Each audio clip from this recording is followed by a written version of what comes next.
I think that somehow in your area, it's also in the US and in the surrounding, the word course is meant as a curriculum unit or study unit. So we know what we mean with this, okay?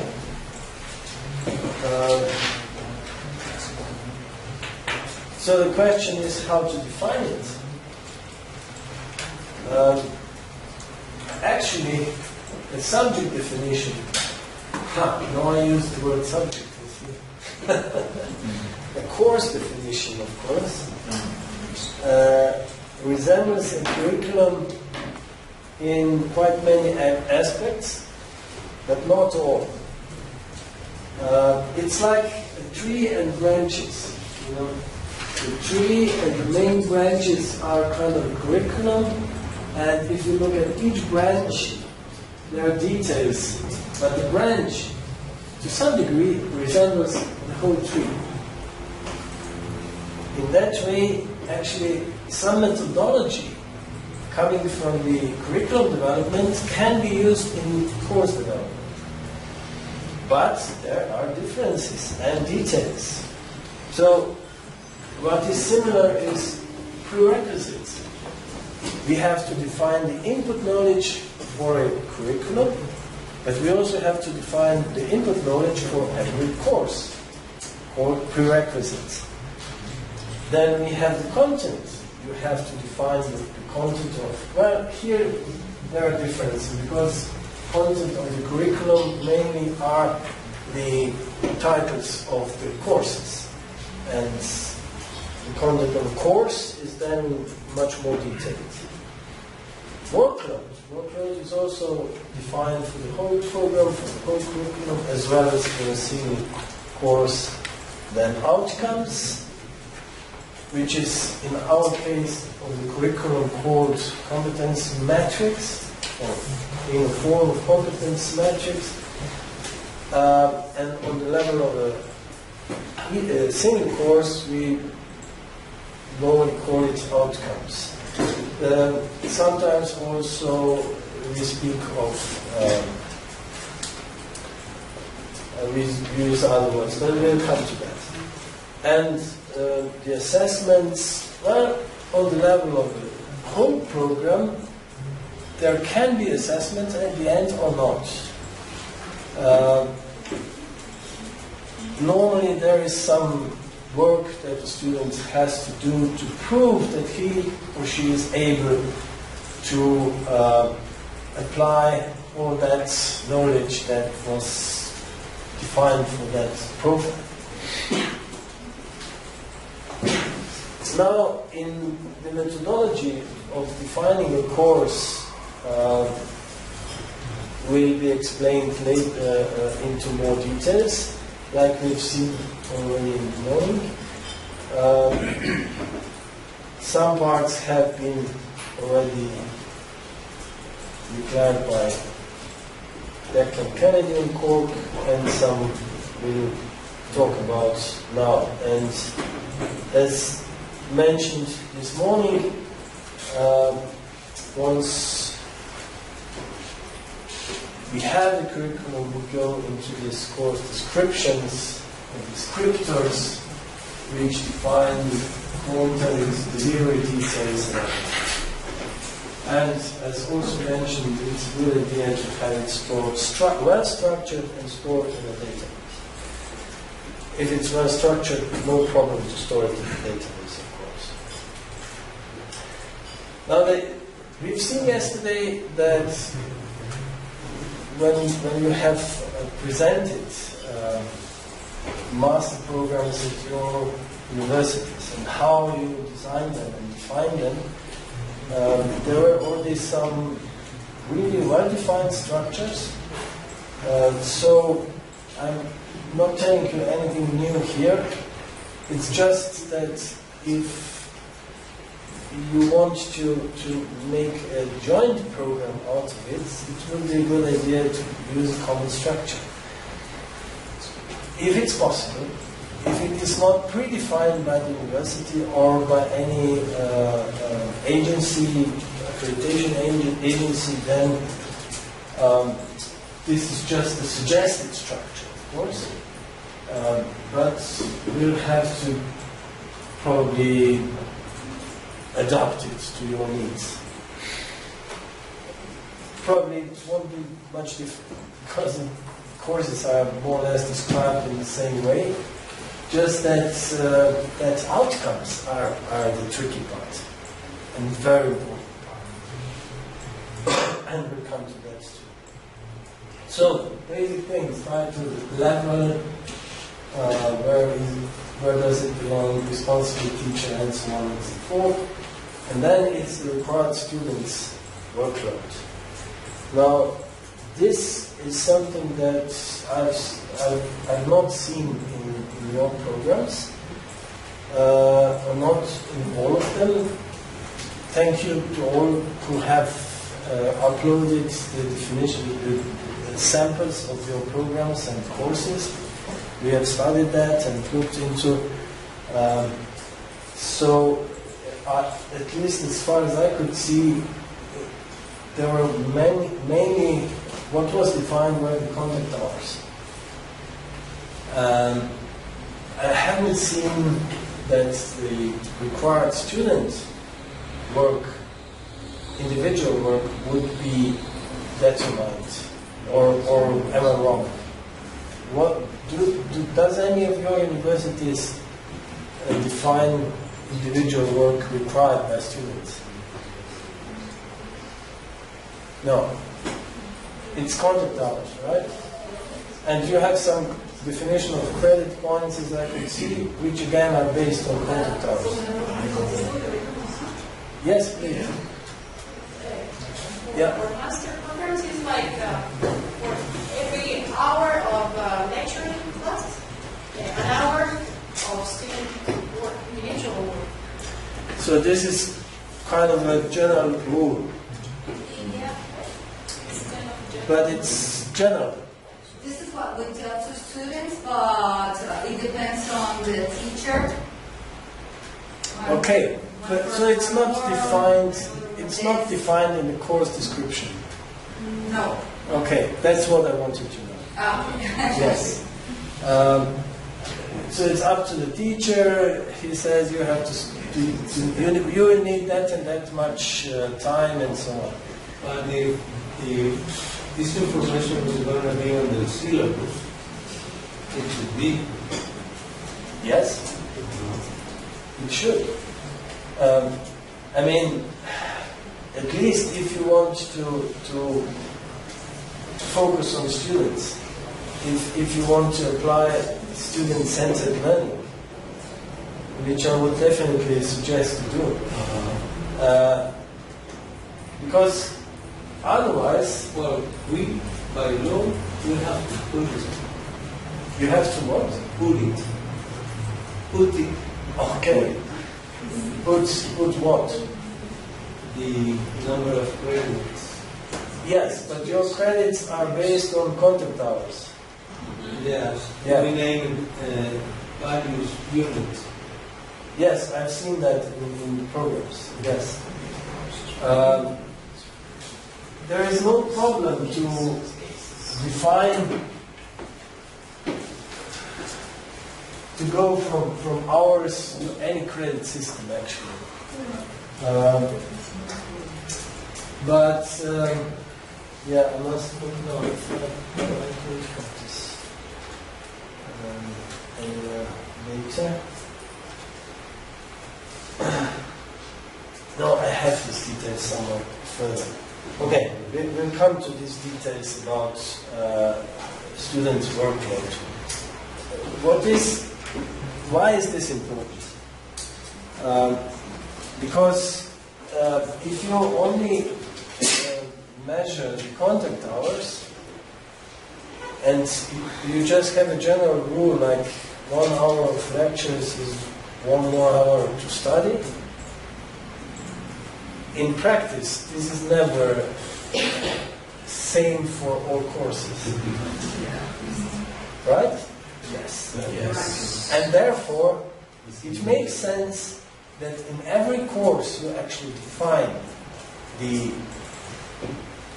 time the student will need for his per individual work. Because then you will be able to balance the workload, student's workload, through the curriculum.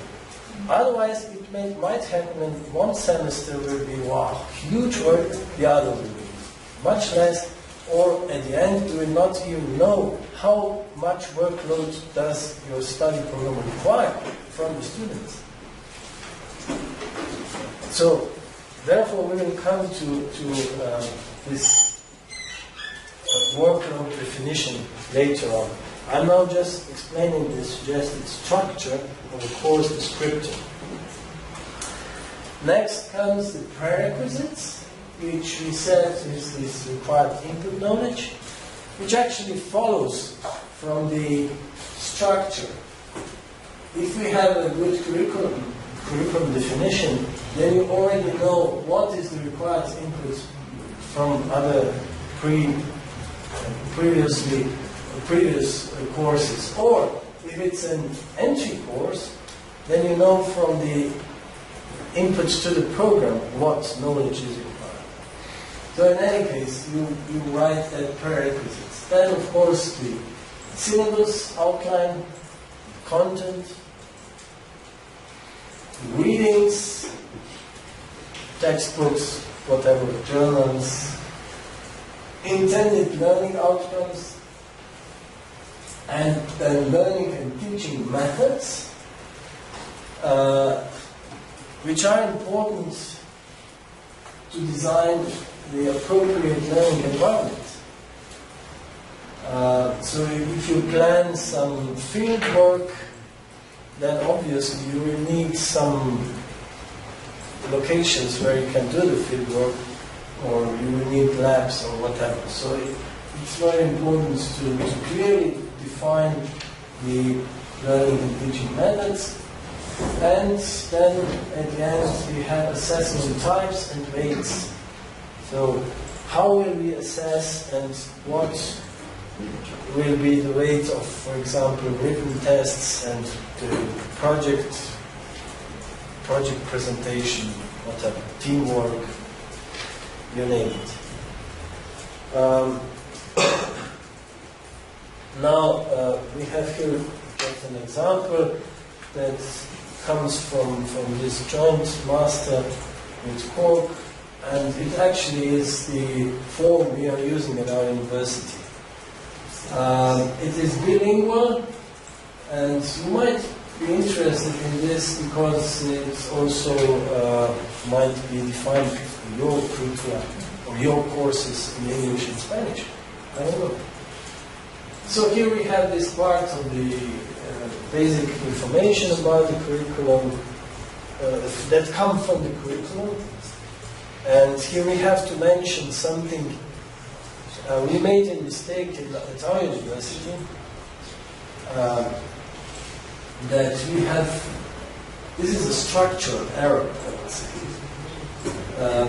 that we have actually put a course into a program or into a curriculum and bound them. But normally a course is okay, bound to one curriculum, but it can be used in other curriculum as well. So the information about in which program a specific course belongs is not part of the course, but part of the curriculum. Okay, never mind. Then we've got the prerequisites. Like this is for automation and construction, and here knowledge from the fields of fundamentals of computer science, digital modeling, and building information modeling. This is required as the basic prerequisite. And then the content, like what will be covered, like an overview of automation construction, automated data capturing, which includes sensors, scanners, and remote sensing. Then application of 3D point clouds in construction automated drilling technologies, and so on and so forth. So you have the syllabus outline. We've got relays here, basic and additional. We've got objectives and competencies. This is something that I would not suggest to use, and I will explain why later on. Or I can explain it, because here we also have the intended learning outcomes, and as we can find out, this is more than enough.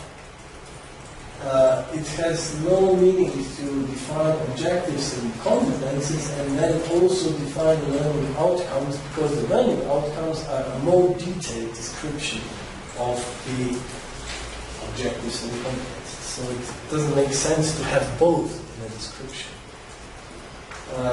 But you see, these are things that come into forms and then you can't get rid of them anymore. And in our case, it was that this specific form, was developed in our Erasmus project in 2001 and 2, and then presented it at the Senate of our university and adopted. Yeah, we will describe all courses in this way, and then adopted on the national level, and then now it's frozen, and we can't get rid of those things that are actually not meaningful at all. Yeah, learning and teaching methods, and then assessments, like project-based seminar paper, which has 60% of the final mark, and or examination, which has 40%. So, okay, let's then return to the methodology and look at it in more details. Sorry, didn't finish yet. Course descriptors, of course, are then used to create the learning environment, which is learning materials, lecture facilities, e-learning portals, lab design, and so on and so forth. I've covered this already, actually, but it's always good to repeat a few things over and over. Now, let's focus on this workload and credit points. Okay, so next we come into the more details, descriptions of courses, and we'll talk about workloads, because this is a topic that needs some more explanation. Now, credit point systems there is a variety of them, but the point is that we should actually define somehow the value, or not the value, but the weight actually of curricula and of courses. And not all are, as we could see in your case, it's more subject-oriented, and in EU we are trying to make them student-centered, so that we actually know at the end what the workload of a student will be. And there is this main difference between both, which I already explained. So, total workload for a student. And this is actually the only way which ensures that we balance the whole program, because each semester will then have approximately the same, will require the same engagement of each student. Now in Europe, a so-called European Credit Transfer System is used, so-called ECTS. By definition, the one ECTS, or let's say the basic rule is that the full-time year or full-time program per year is worth 60 ECTS credits. It could be 100, it could be whatever. Doesn't matter. It's just it's some figure. Now, in most countries, 1 week means 40 working hours. So the ECT credit system is actually related to the working time of employer and employees. And in the EU, it is 40 hours per week. How much is it in your countries? I don't know. 42. Okay. Well, 40. Okay. Yeah. It has come to the more or less same figure in all countries. Now again, Swedes want to go further. They have like 36 working hours per week, which is nice.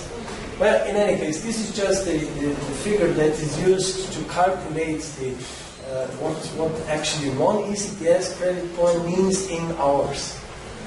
And if we take this 1 week, 40 hours in calculation, then 1 year is that many working hours, and then one ECTS credit is 28 hours of students' workload. Simple calculation. However, there are variations throughout European Union. Some say it's less, some say it's more. So as a rule, one ECTS is not fixed by 28, but in some countries or some programs even, it's 25, in some it's 27, in some it's 30. So it's between 25 and 30 hours of students' workload. This is important to know.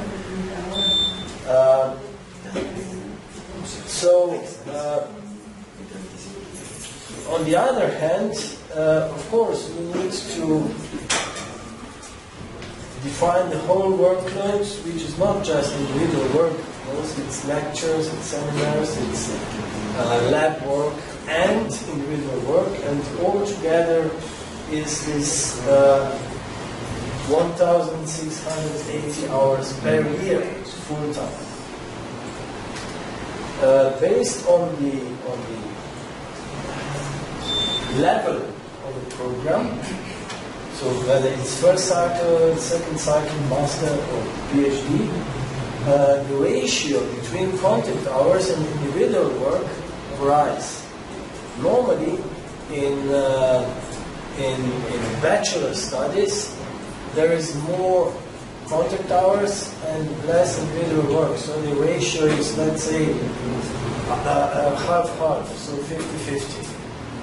But on master level, it is like 1/3 to 1/2 of contact hours. Why is that? So 1/2 would be contact hours, the other half would be same, or it goes down to 2/3 of individual work and 1/3 contact hours. Also, this ratio is bigger in humanistics than in engineering. So it varies, and it's good that it varies, because then every lecturer, every professor can actually design this ratio within a course. Some courses will have more individual work, like in architecture. We have quite a lot of individual work, teamwork, everything, and much less contact hours. In civil engineering, it's quite opposite, and so on. But again, in each course it can be different. So it's important to understand this meaning of this workload. Now the position in if you now also look at the boundary conditions of a course in more general, the position will define the required inputs and outputs, and how it fits into the workload that I think I've covered this before. Competency metrics then defines the required course level and predefined credit points, the designated workload. There is also a difference between the students.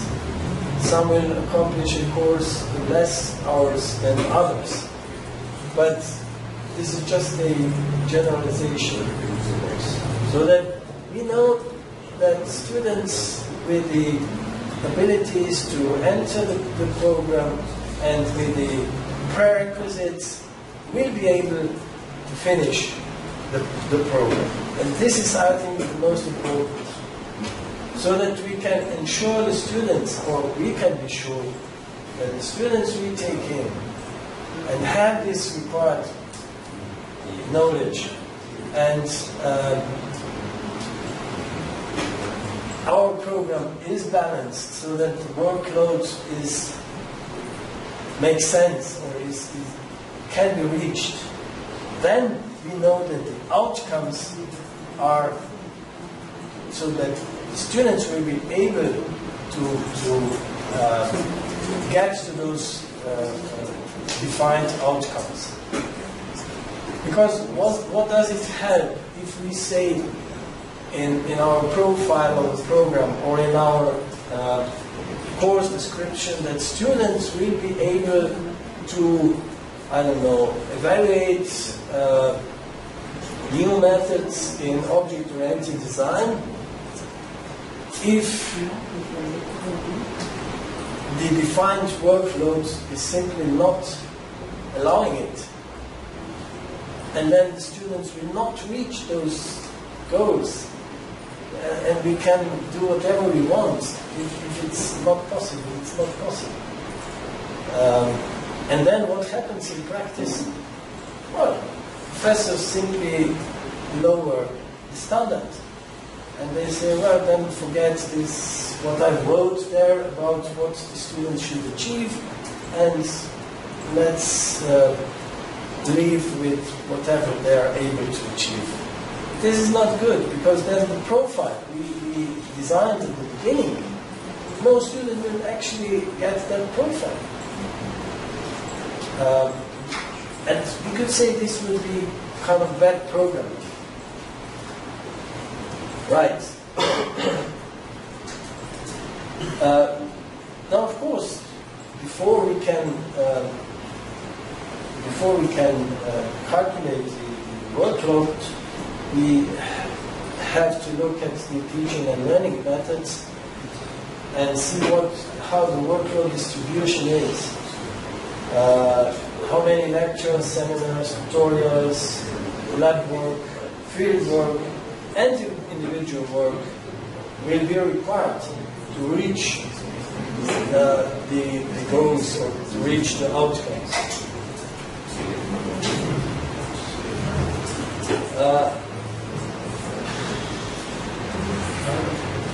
Are we still together? Yep. Good. Yeah. I guess when designing a new program, actually you make an estimate of what the workload will be. Yes. I'm pretty sure that that estimate is not going to be exactly what it is. You have a lab design, you can feel that a certain logic for laboratory takes a certain amount of hours. Yes. It's only when they actually do it that you realize that you're too complex or too easy after. You need a certain level of experience and trial and error before you actually come up with the right number. Is there a period of trial period of tutorial that you adjusted for? I mean, Yeah. you're going to do your best estimate. You're getting it. Yes, true. This is an estimation. But you all have experiences, and you have traveled, been on other universities, know how things run there. So this estimation should be as good as possible. And yes, afterwards, after 2-3 years, we need to reevaluate and look whether these credit points that we have allocated to specific courses are good or not, whether we have maybe well, done any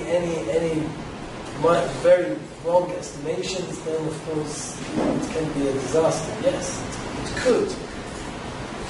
However, if you don't use such estimations and you don't try to really think over the teaching and learning methods and what will be required to get to those outcomes, then the possibility that we then there is a possibility to make a much bigger failure in estimation than if we do really take time and think about how we will achieve those outcomes that we have defined in a course. Maybe sometimes these outcomes are too high. I mean, are simply too ambitious. Then we of course have to think whether this course needs more hours, or whether there is other courses that need less, or maybe we need another half a year of a program to achieve what we planned to achieve, or whether we have to lower those levels. Maybe we should go back and not want the students to be able to analyze and evaluate and everything, but go back and say, okay, we're happy if they are able to apply. Yes, and it's not easy to analyze the reasons why something is wrong. Very often, at least from our faculty, I know, but from others as well, that a teacher here in a course in the second year, for example, complains that that guy didn't teach them these fundamentals well enough, and now I can't achieve my outcomes because of that other guy. Very often. But of course, then it has to be analyzed and looked. And here, students' evaluation become very good, because you will see from the evaluation of different courses, from the students' feedback, where the problem lies. And now we went into quite some details, which are very important. Yes, so we also have something that is called ECTS evaluation, which is focused on the workload, where students give a feedback whether the workload was correctly if it matches, yes, exactly. And if it doesn't, and if there are big discrepancies, then of course action has to be taken. Right. Let's go to this connection between courses and curriculum. So I mentioned this morning that this is actually an iterative process. You try to design the courses, and then you see that maybe some further requirements, prerequisites would be necessary, and then you maybe change the order of courses or put them, you had them like in parallel, and then you see, well, we should put them differently, and so, but this will go a few times, a few iterations are often necessary, especially if you care, if you really want to get a high quality curriculum, not just some formal thing done and checked.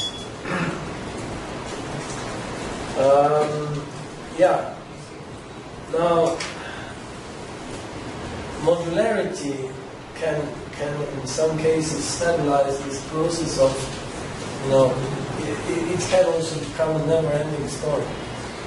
Some will always see that it's not optimal yet. Let's go another round, or let's try this and that.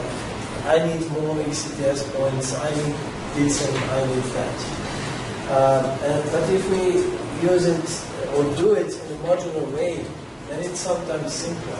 If you simply say every course is 5 ECTS credit points, well, then of course the limits are set, and the responsible teacher for a course will have to adjust to that limit, and might at the end say, sorry, but in 5 ECTS I will not reach the outcomes that you want from me. I can only reach these and this. Or he will say, yeah, that's perfect, I can, and will adjust the content and everything to those limits. Why is the modularity simple? Yeah, well, then you can more easily exchange modules or use them in multiple programs. Yeah, you can reuse courses. You can more easily put them from one semester to the other, because if each course has a specific, like this one has 3 ECTS and the other has 6, and that one has 7 and that one has 2, and so on, then changes are much more complicated. But if you have kind of Lego blocks or modules, not in the sense of the name, but with modularity, then this can be done much easier. 5 ECTS in our case is very often used as a basic workload limit for a course. It would mean like 150 hours in total, or 70 hours of contact hours and 80 hours of individual work or something like that. Yeah, so this reuse might be of importance. You might already have some courses that would fit into this new program. Probably you have something that would fit. Maybe you just have to modularize the courses, and yeah, in this case, what is important is that the workloads are really the measure, not contact hours alone. So much about workload. Any questions about workload? Any further? As I said, you can use hours as a unit of measuring. But don't forget on the individual hours, individual time, the students will need to accomplish whatever you require of them. Very important. So the last part is now related to assessment methods. I have already mentioned, if you make a good, smart definition of outcomes, then the assessment methods to define them shouldn't be a problem at all. You know what you will measure, right? The outcomes will be measurable. And Kennedy has a chapter on this, so how are learning outcomes linked to teaching and assessment. I would really recommend this book to you. It's very valuable and practically oriented. Many experiences behind it. So, the meaning of assessment is, yes, to evaluate students' achievement of the learning outcomes. Right? Not any other reason should not be actually considered. So you have already, it's a good idea to think of assessment already when you write learning outcomes. When you define them, you already think how you will measure them. Yeah? How you will get an idea whether students are able to apply this and that or not.